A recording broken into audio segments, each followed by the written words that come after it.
Graça e paz, irmãos. Amém. Louvado é o nome do Senhor. Graças a Deus. Quem está feliz aí?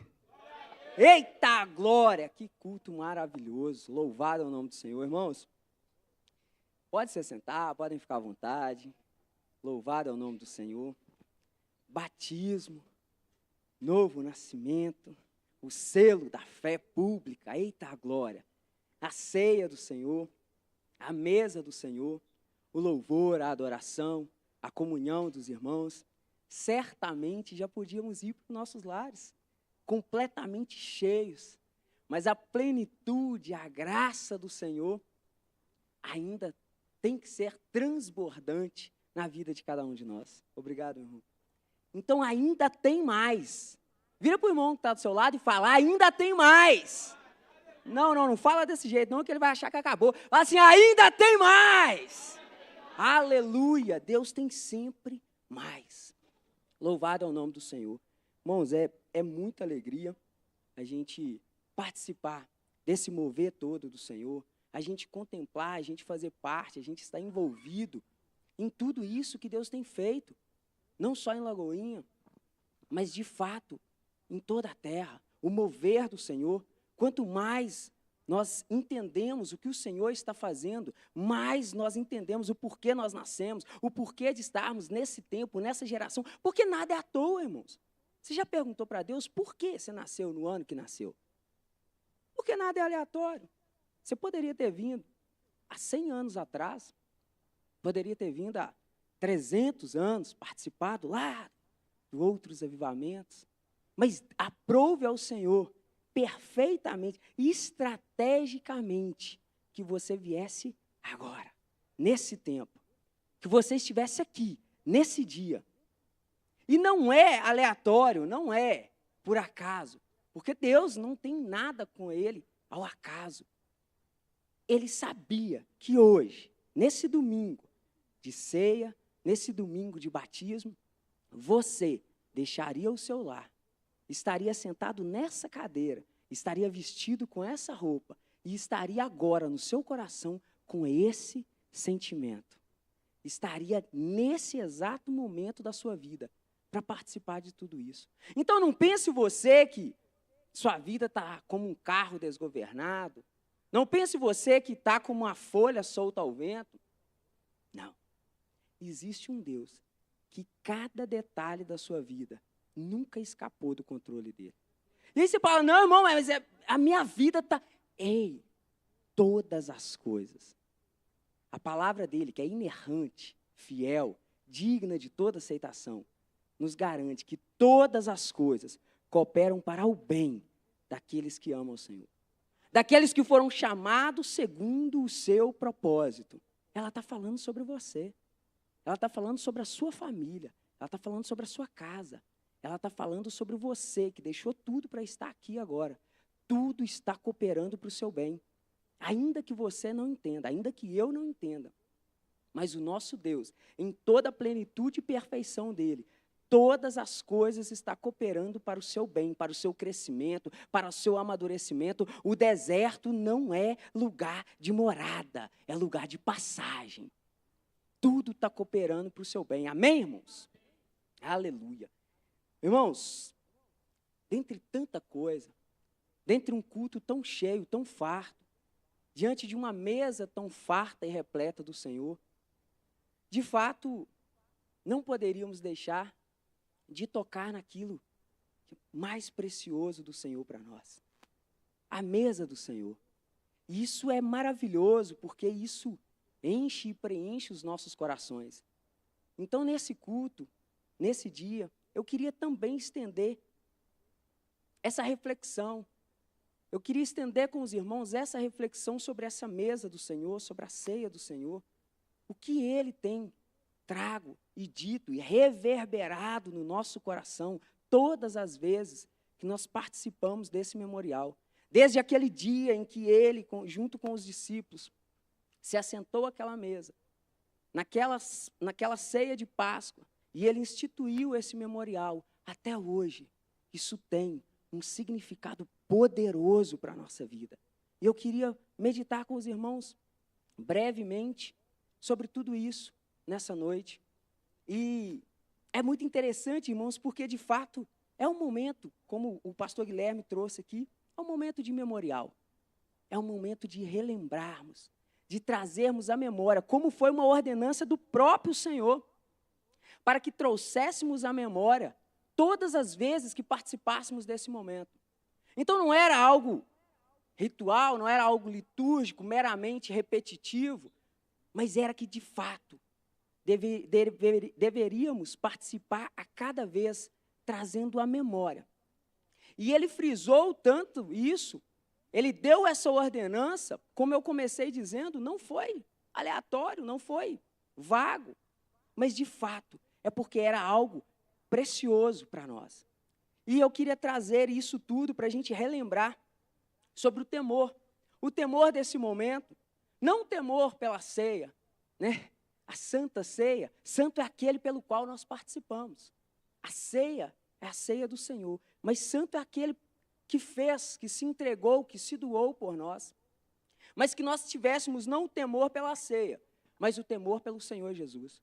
Até porque o temor da ceia não pode ser maior do que o temor pela caminhada diária com o Espírito Santo.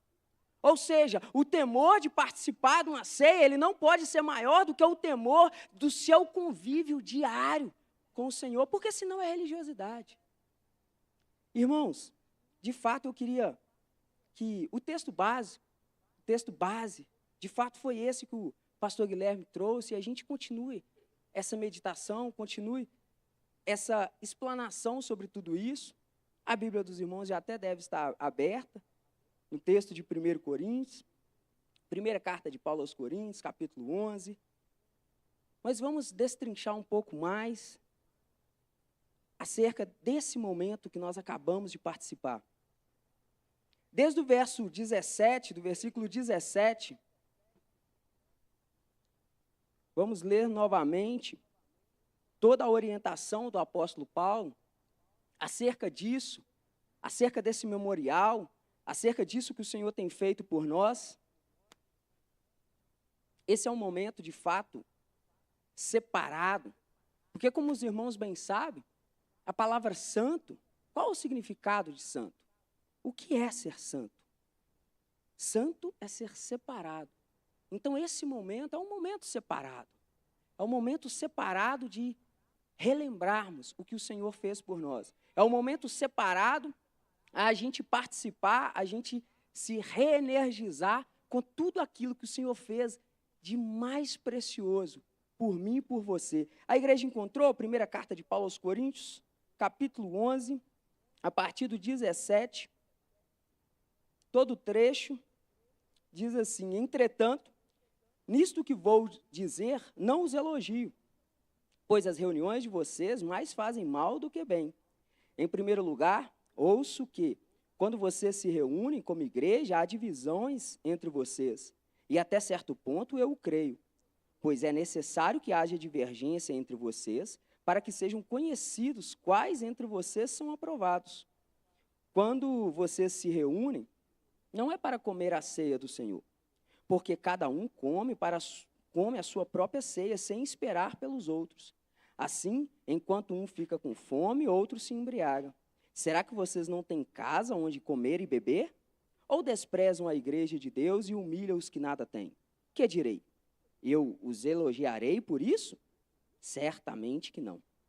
Pois recebi do Senhor o que também entreguei a vocês, que o Senhor Jesus, na noite em que foi traído, tomou o pão e, tendo dado graças, partiu e disse: este é o meu corpo, que é dado em favor de vocês, façam isso em memória de mim. Da mesma forma, depois que ele tomou o cálice e disse: este cálice é a nova aliança no meu sangue. Façam isso sempre que o beberem em memória de mim. Porque sempre que comerem deste pão e beberem desse cálice, vocês anunciam a morte do Senhor até que ele venha. Portanto, todo aquele que comer o pão ou beber o cálice do Senhor indignamente será culpado de pecar contra o corpo e o sangue do Senhor. Examine-se cada um a si mesmo, e então coma o pão e beba do cálice. Pois quem come e bebe sem discernir o corpo do Senhor, come e bebe para a sua própria condenação. Por isso há entre vós muitos fracos e doentes, e vários já dormem. Solta aí, irmãos. Irmãos, antes da gente meditar um pouco mais nesses versículos específicos que acabamos de ler, eu queria contextualizar um pouco o momento em que o apóstolo Paulo escreve isso à igreja de Corinto. A igreja de Corinto tinha por volta de 4 a, no máximo, 6 anos que havia sido estabelecida naquela cidade. E é interessante porque a cidade de Corinto, a gente costuma dizer, né? Isso deu problema em Corinto.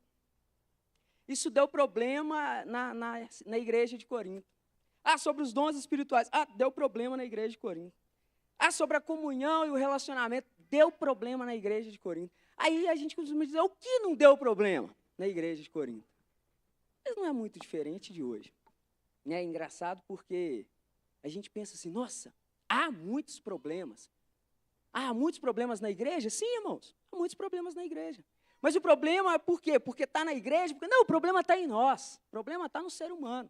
Então, aonde há um ajuntamento de pessoas, ali há problema, porque há as imperfeições humanas. Mas a igreja de Corinto, além de ser uma igreja nova na fé, como eu disse, o apóstolo Paulo tinha estabelecido, instituído aquela igreja ali, mas era uma igreja nova. Mas o contexto da cidade toda era um contexto que contribuía para as coisas serem mais desafiadoras ainda. A cidade de Corinto era uma cidade cosmopolita, ou seja, era uma cidade extremamente movimentada, uma cidade extremamente agitada, uma cidade em que recebia um fluxo de pessoa altíssimo, pessoas de fora. Eu acho que trazendo para os nossos dias aqui, eu poderia dizer que seria a grande São Paulo ali, a nossa cidade de São Paulo, muito agitada, muito movimentada. E isso tornava-se, sim, aquela igreja nova na fé, aquela igreja que nascia, tornava para ela um desafio. Conviver com um fluxo de pessoas tão grande, conviver em uma época de pessoas de fato tão entregue, uma cidade que recebia pessoas tão abertas a tantas culturas, a tantas religiões pagãs. E aquilo tudo desafiava o dia a dia da igreja. E é para essa igreja que o apóstolo Paulo está escrevendo. É para essa igreja que, lá no início da carta, ele começa dizendo assim, olha, eu louvo a Deus por vocês, irmãos da igreja de Corinto, porque vocês foram abençoados e há entre vocês uma riqueza de dons. Havia naquela igreja de Corinto uma riqueza de dons espirituais. Era uma igreja que fluía constantemente, fluía abundantemente em todos os dons. Então vamos imaginar por um momento um culto na igreja de Corinto.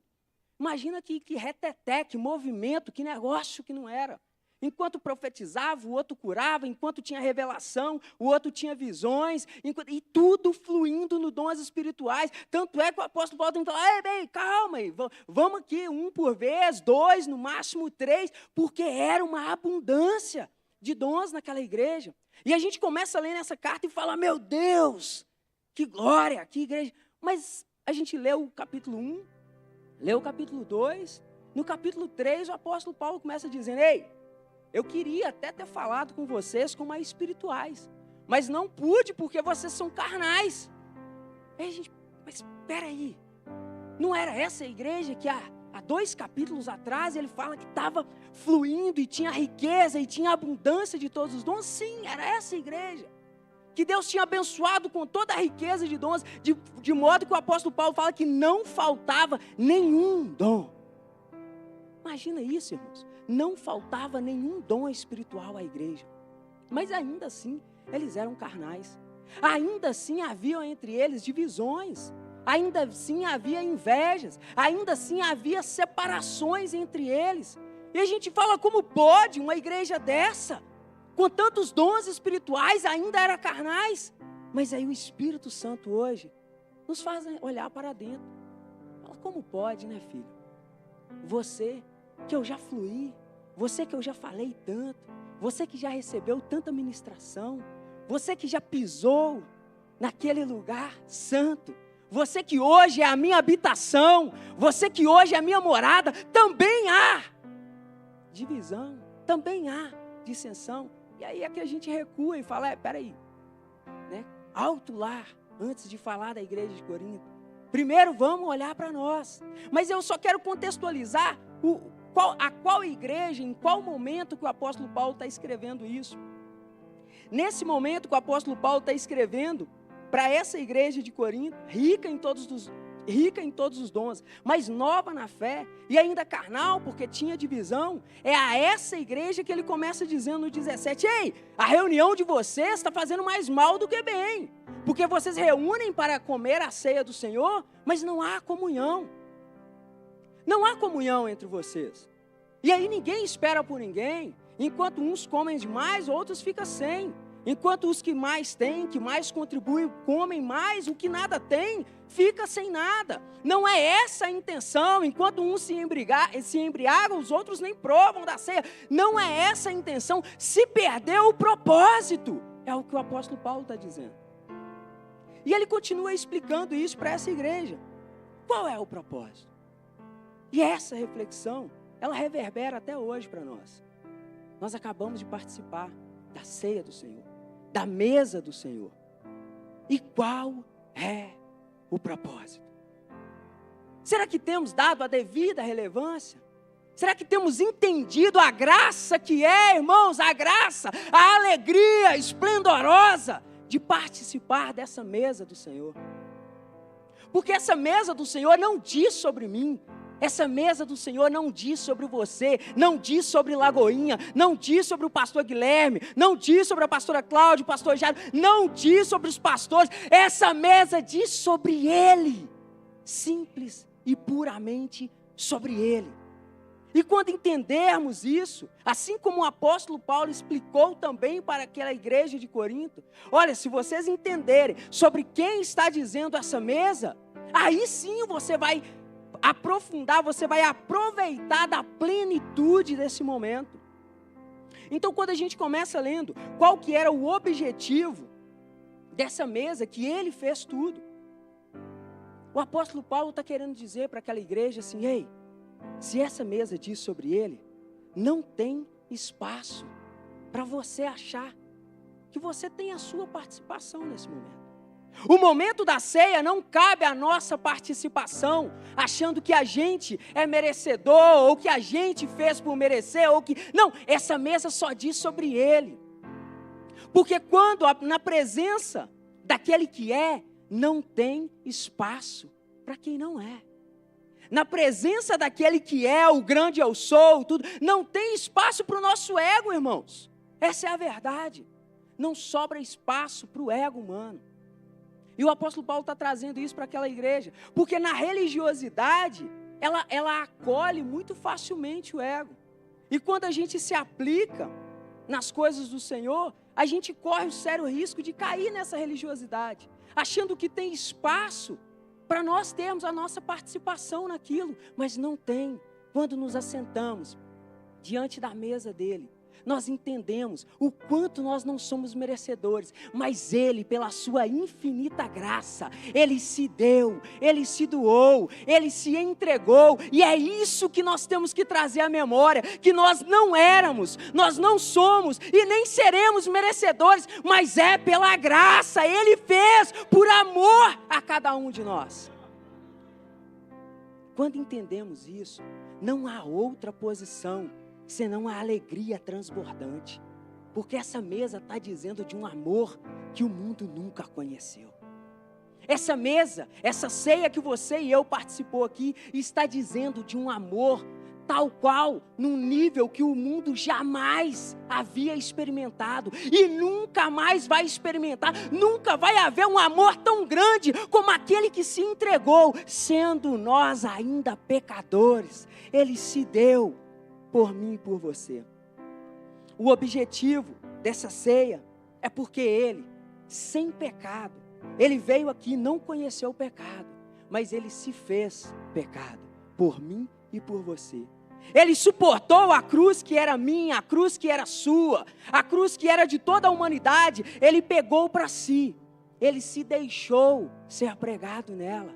Ele se deixou ser moído naquela cruz, pelo seu e pelo meu pecado.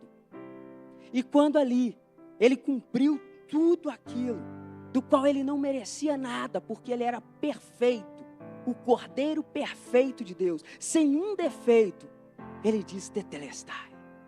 Ele diz: olha, está consumado, eu paguei a sua conta, eu paguei, eu fiz, foi ele, irmãos. Por isso que naquele dia, quando a gente se reunir novamente com ele, naquela ceia, lá no reino, todo o céu, todas as nações, todos nós iremos nos prostrar diante dele. E não vai ter espaço para dizer: digno é o Leonan, porque era um rapaz tão bom, né? E acabou saindo das coisas erradas. Não, não vai ter espaço para isso.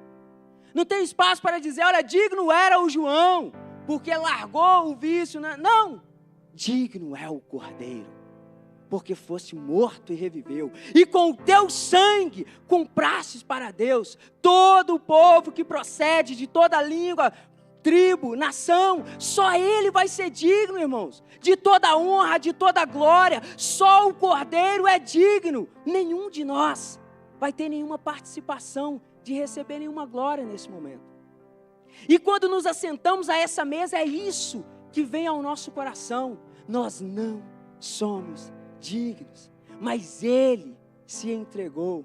Ele falou: assente-se nessa mesa, porque eu estou me entregando por ti. Então, meus irmãos, nós vemos que nós fomos criados para adorar.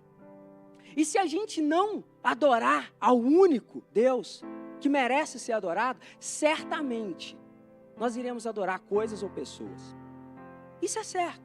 Ou você adora o único que é digno de adoração, ou você vai adorar coisas ou pessoas, porque isso está na nossa essência. E se você não adorar alguma coisa ou alguma pessoa, pior, você vai adorar a si mesmo. E nós temos essa tendência, isso está na nossa natureza, de adorar a algo ou alguém, porque nós fomos criados para isso. E quando não colocamos isso no lugar certo, que é adorar o nosso Deus, a gente começa a adorar pessoas, coisas, objetos, posses, e começamos a adorar a nós mesmos. E isso é tão perigoso, irmãos, que até mesmo a nossa obediência vira idolatria. Irmão, peraí, o que você está dizendo? A nossa oração vira idolatria. Não, essa bênção eu recebi, porque também, se tem alguém que ora, sou eu. E até mesmo a oração começa a virar idolatria. Até mesmo a obediência: não, o Senhor vai fazer, porque o tanto que eu obedeço, irmãos, não tem espaço diante daquele que é, não há espaço para quem não é, não tem, tudo é por Ele. Foi como nós louvamos aqui: porque dEle, por meio dEle e para Ele são todas as coisas. Então não há espaço para acharmos que nós, com a nossa própria justiça, com as nossas próprias obras, estamos conquistando algo porque somos bons, porque nos ajustamos demais. Não, essa mesa diz sobre Ele. Essa mesa diz porque Ele é perfeito, porque Ele fez tudo, porque a conta foi paga somente por Ele. E é isso que o apóstolo Paulo está tentando trazer para a igreja de Corinto. Que não há espaço para nenhum de nós. Mas isso nesse texto, nesse momento da mesa, nesse momento da ceia, gera para nós essa ideia errônea, muito pelo verso 27, que diz a palavra: examine, pois, o homem a si mesmo, e então coma do pão e beba do cálice. Porque aquele que come e bebe indignamente. E aí caímos no equívoco de dizer: isso está dizendo porque se eu comer ou beber é em pecado. Mas quando eu não estou em pecado, então eu estou digno. Irmão, resta a pergunta: quem é digno de beber do sangue do Cordeiro perfeito de Deus? Quem? Quem é digno de comer do corpo, da carne, do Filho de Deus? Será que haveria tamanha ousadia em nós de dizer: não, esse mês eu estou digno. Esse mês eu estou digno de beber o sangue do Salvador. Não, porque eu não pequei, eu não fiz nada. Não é sobre você. Não é sobre nós. Nunca seremos dignos. Essa mesa é um convite que nunca poderíamos pagar. Essa mesa é um voucher gratuito, uma semelhança, uma sombra de uma entrada eterna, que nós viveremos eternamente com Ele, e eternamente saberemos claramente que nunca poderíamos estar ali, mas Ele se entregou. Então por isso que esse momento não diz sobre nós, esse momento diz sobre Ele, e só quando entendemos isso é que podemos desfrutar de tamanha alegria, de tamanha dádiva, do que Ele fez por mim e por você. Porque, irmãos, o indignamente que o apóstolo Paulo escreveu aqui, no grego é a palavra anaxios, mas isso vem esse equívoco para a gente, porque não estamos diante dessa palavra anaxios, nós não estamos falando de um adjetivo, de ser digno ou não ser digno. Não é disso que o apóstolo Paulo está dizendo para a igreja de Corinto. Como eu disse aqui, ninguém nunca vai ser digno de sentar e poder participar por sua própria justiça. Não era sobre isso que ele está dizendo. Essa palavra, ela não é um verbo, não é um adjetivo, ela é um advérbio. Ela só diz sobre o modo, ela só diz sobre o tempo, ela só diz sobre o comportamento. Irmão, explique melhor que eu não entendi, vamos lá com calma. É como se eu dissesse uma frase assim: João é irresponsável. Nessa frase, João é irresponsável, o irresponsável é um adjetivo. Compreendem? É uma qualidade de João, ruim, ele é irresponsável. Mas se eu disser assim, João dirigiu irresponsavelmente, agora o irresponsavelmente é um advérbio, porque está dizendo do modo como João dirigiu. Pode ser que João não seja irresponsável, mas naquele momento João dirigiu irresponsavelmente. É sobre isso que o apóstolo Paulo está dizendo também. Olha, porque aquele que come e bebe indignamente, não está dizendo que, olha, você então pode ser digno ou não digno, mas é aquele que participa de modo indigno, de modo inapropriado, de modo irregular. Esse come e bebe para a sua própria condenação. Então vamos lá, irmãos, porque é algo sério, porque peraí, então, irmão, se eu sei que eu nunca vou ser digno, mas existe um modo indigno de eu participar disso, qual é esse modo indigno, então, que o apóstolo Paulo está dizendo? Qual é esse modo indigno que eu posso participar? E aí ele complementa, que esse modo inadequado de participar da ceia, o modo inadequado de participar dessa mesa, é não discernindo o corpo do Senhor. Quando ele vai dizer que esse modo inadequado é exatamente quando a gente não discerne o corpo de Cristo, de fato é isso que ele está nos explicando. Que quando a gente se assenta a essa mesa, sem entender o porquê, como aqueles irmãos de Corinto estavam fazendo, achando que se tratava de simplesmente uma refeição, simplesmente um ritual, achando que essa mesa se tratava de mais uma liturgia. Quando saímos de casa achando que isso vai ser só mais um culto. Quando saímos de casa achando que vai ser só mais uma mensagem. Quando levantamos para louvar achando que é só mais um louvor. Quando apertamos a mão do irmão achando que é só mais um cumprimento. Achando que é só mais um dia. Quando participamos da mesa achando que... Se soubéssemos, de fato, tamanha graça que foi dada, o foco nunca sairia dele, a alegria nunca sairia do nosso rosto, o aleluia e glória a Deus nunca cessaria em nossa boca, os joelhos nunca cessariam de se dobrar, porque entenderíamos tamanha graça, bondade e benevolência que nos alcançou, tamanha graça que mesmo em meio à tempestade, nós sabemos que aquele que criou o mar, o vento, ele habita dentro de nós, irmãos. Quando começamos a entender o modo de participar dessa mesa, entendendo a graça do Senhor Jesus, pelo qual Ele se entregou por nós, aí começamos a participar de modo digno, de modo correto, entendendo, Senhor, eu jamais poderia estar aqui, eu jamais poderia participar, eu jamais poderia mencionar Teu nome, eu jamais poderia passar a eternidade inteira no gozo celestial do Senhor, mas o Senhor pagou a minha dívida impagável, o Senhor cumpriu tudo que eu jamais conseguiria cumprir. Esse é o modo digno. Esse é o modo festivo. Esse é o modo alegre. Esse é o modo de contentamento pelo qual cada cristão anda. Cada um de nós devemos andar. E é isso que o apóstolo Paulo está dizendo. Olha, não é uma simples refeição, onde um pode comer primeiro, o outro depois, onde cada um vem preencher. Vocês não têm casa para comer, porque isso não é uma simples refeição. Simples refeição você faz em casa. Simples conversa, você conversa na sua casa. Mas aqui, tudo o que é falado, aqui tudo o que é feito, é para Ele, é por Ele, é por meio dEle, é para louvor e glória dEle. Não diz sobre nós, irmãos. Diz sobre o privilégio de podermos adorá-lo. Só diz sobre isso, sobre o privilégio de podermos adorá-lo. Aleluia.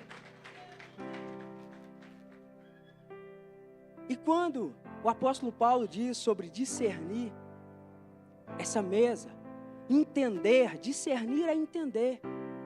Você entende a graça, a alegria que é? E aí não tem peso, irmãos. Aí não tem pavor, aí não tem terrorismo, aí não tem luto, não tem tristeza. Aí entendemos de fato o que é o discernir, o que é a graça, o privilégio, o que é o convite maravilhoso da nossa vida que nós recebemos, o que é a conta paga gratuitamente, sem que tenhamos feito nada por isso. Aí sim conseguimos entender, porque só então a gente se livra dos 3 erros que podemos cometer ao tentar discernir essa mesa. E o primeiro erro é o que eu estou falando. O primeiro erro é de achar que você vai ser digno. É de achar que porque você se esforçou, por um mérito seu, você está puro, você está limpo e digno com a sua própria justiça de sentar e participar. Esse é o primeiro erro. Nunca estaremos. Se não fosse pela graça, nunca teríamos lugar a essa mesa. Nunca você teria um assento a essa mesa. Nunca eu teria um assento a essa mesa, se não fosse pela graça dele. Então essa mesa só diz sobre ele. O segundo erro é excluir, é não participar. O segundo erro, irmãos, é jogar o convite fora. O segundo erro é dizer, não, eu não vou participar porque eu não estou tão digno esse mês. Não vou participar porque eu não estou tão certo assim. Porque quando você diz isso, você diz, olha, o que ele fez por mim não é suficiente. Eu preciso seguir. Eu preciso complementar. Não há espaço para nós. Essa mesa diz só sobre ele. Então, quando você acha que é os seus atos de justiça que vai te justificar para sentar nessa mesa, é o outro modo errado de entender essa mesa. Não, irmão, porque eu não vou participar, porque eu não posso, eu não estou tão santo assim. Mas não está falando de você, está falando do que ele fez por mim e por você. E o terceiro erro era o que os irmãos de Corinto praticaram, de banalizar, de achar que era só mais um ritual, de achar que era só mais uma refeição, de achar que era só mais um momento. E esse erro, irmãos, ele também nos toca. Por quê? Porque é a rotina. E aí às vezes a gente diz, olha, eu tenho 30 anos, eu tenho 40 anos de igreja. Então tem 30, tem 40 anos que eu estou participando disso. E aí talvez você começa a perder a essência do que realmente importa. A profundidade da riqueza desse momento. Esse é o terceiro erro. De entender, de não discernir essa mesa. Você não voltar para casa hoje regozijante, transbordante de alegria. Porque o que você participa aqui diz de tudo que ele fez eternamente por mim e por você. Então, se não voltarmos, se não sairmos dessa mesa, como de fato quem conquistou o mundo inteiro, o maior tesouro, não só para essa vida, mas por toda a eternidade, está errado, irmãos. Se não sairmos daqui sem pensar em nenhum problema, porque nada mais importa, porque ele fez tudo, está errado, irmãos. Num culto desse não há espaço para sua mente divagar entre problemas. Qual é o problema? As contas? O trânsito que você vai pegar amanhã cedo? O frio que está? e amanhã tem que acordar de madrugada. Qual é o problema dessa vida tão breve e passageira, do qual nessa terra nós somos peregrinos? Mas Ele está nos dizendo aqui: ei, eu já te dei o convite eterno. Essa mesa que você participou aqui, ela é uma sombra do que eternamente nós iremos desfrutar na presença dEle, diante dEle, dizendo: santo, santo é o Cordeiro, dizendo: Ele é digno, Ele me comprou, Ele me lavou, Ele pagou a minha dívida impagável. Irmãos, os nossos problemas, é o que o apóstolo Paulo vai dizer, não se compara. Não se compara a essas breves e tribulações momentâneas. Então, se não sairmos desse culto entendendo a graça e a felicidade, estamos discernindo errado a mesa do Senhor, porque nada mais importa quando estamos de fato entendendo o que Ele fez por nós. Então, irmãos, e aqui eu já caminho para a conclusão. Quando entendemos isso, vemos que de fato, quando a gente troca o foco, a gente participa de forma banal. A gente acha que isso é só mais um culto. A gente acha que é só mais uma ceia. Mas não. Isso é de fato a representação da maior graça, do maior benefício que qualquer ser humano, a maior riqueza que qualquer ser humano poderia ter, que qualquer homem poderia alcançar, a maior graça e glória que qualquer humano poderia alcançar neste mundo, porque não dura só neste mundo, não é só para essa vida, mas é eternamente. Foi isso que Ele fez por mim e por você.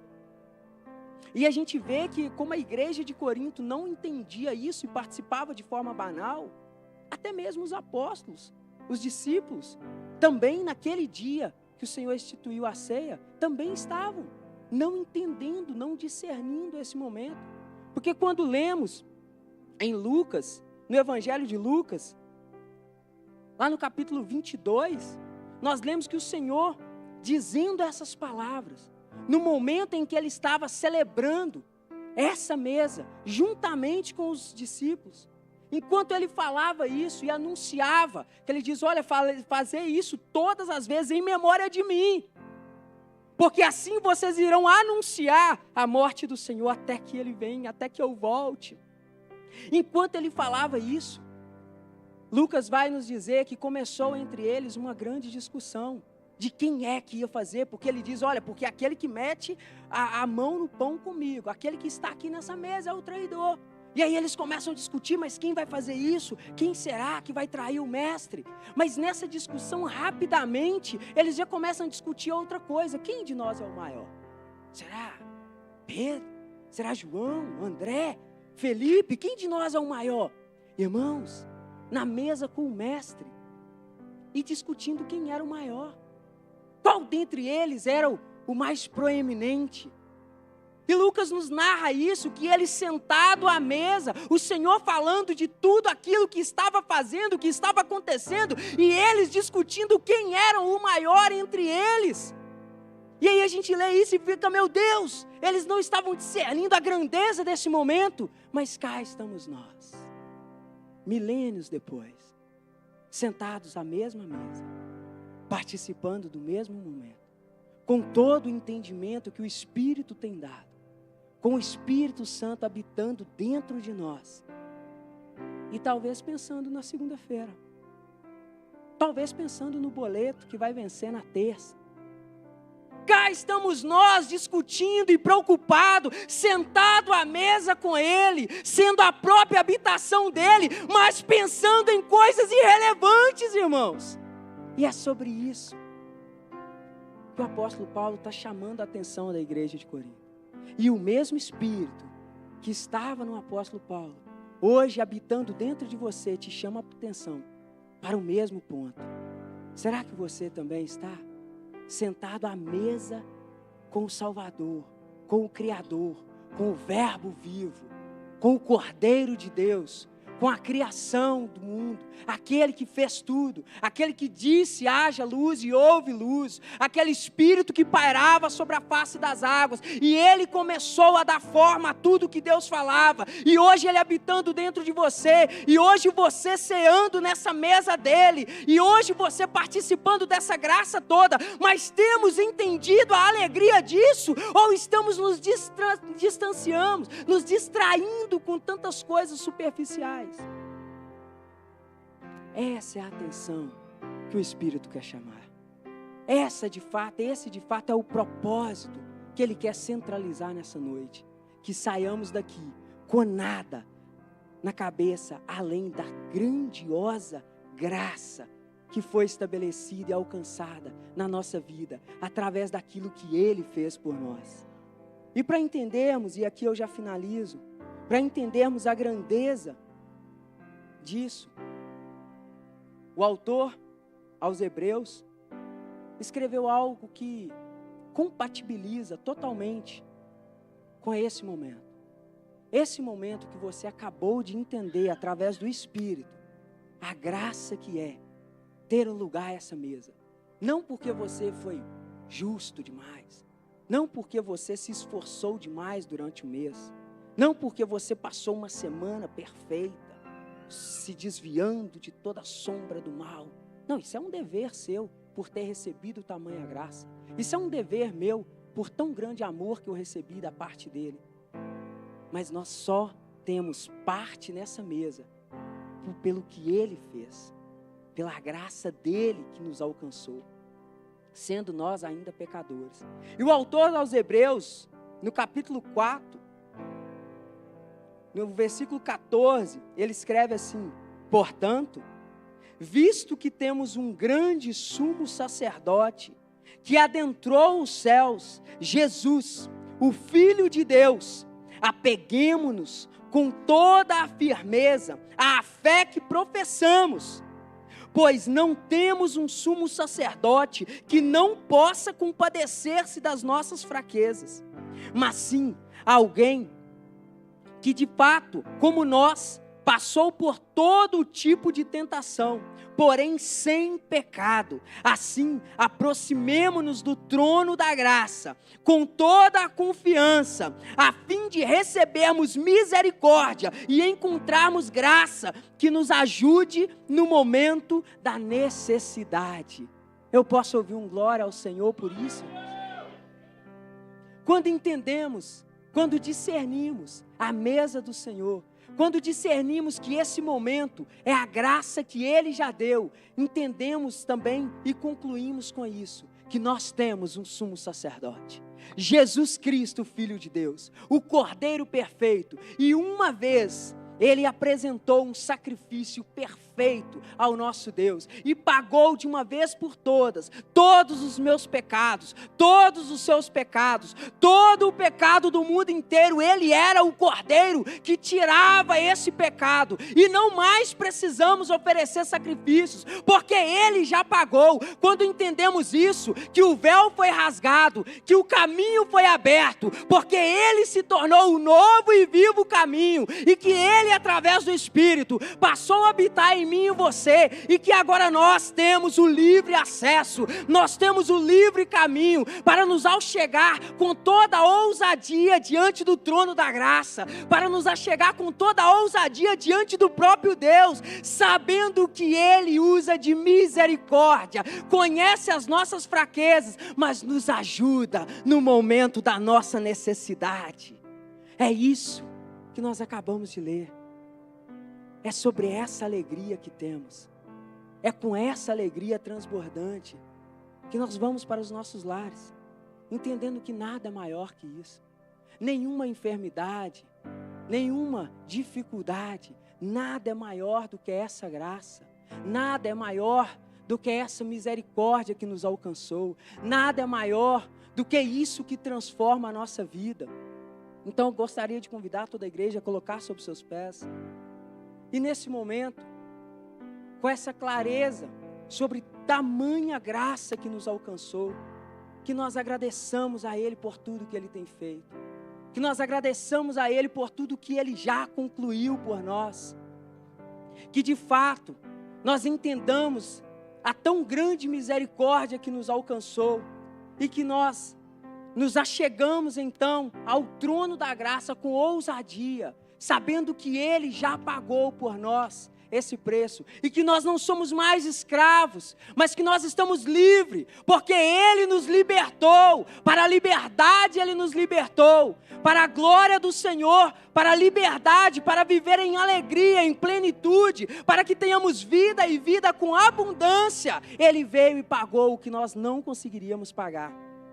Que você feche os seus olhos agora e comece a ministrar palavras de adoração ao Senhor.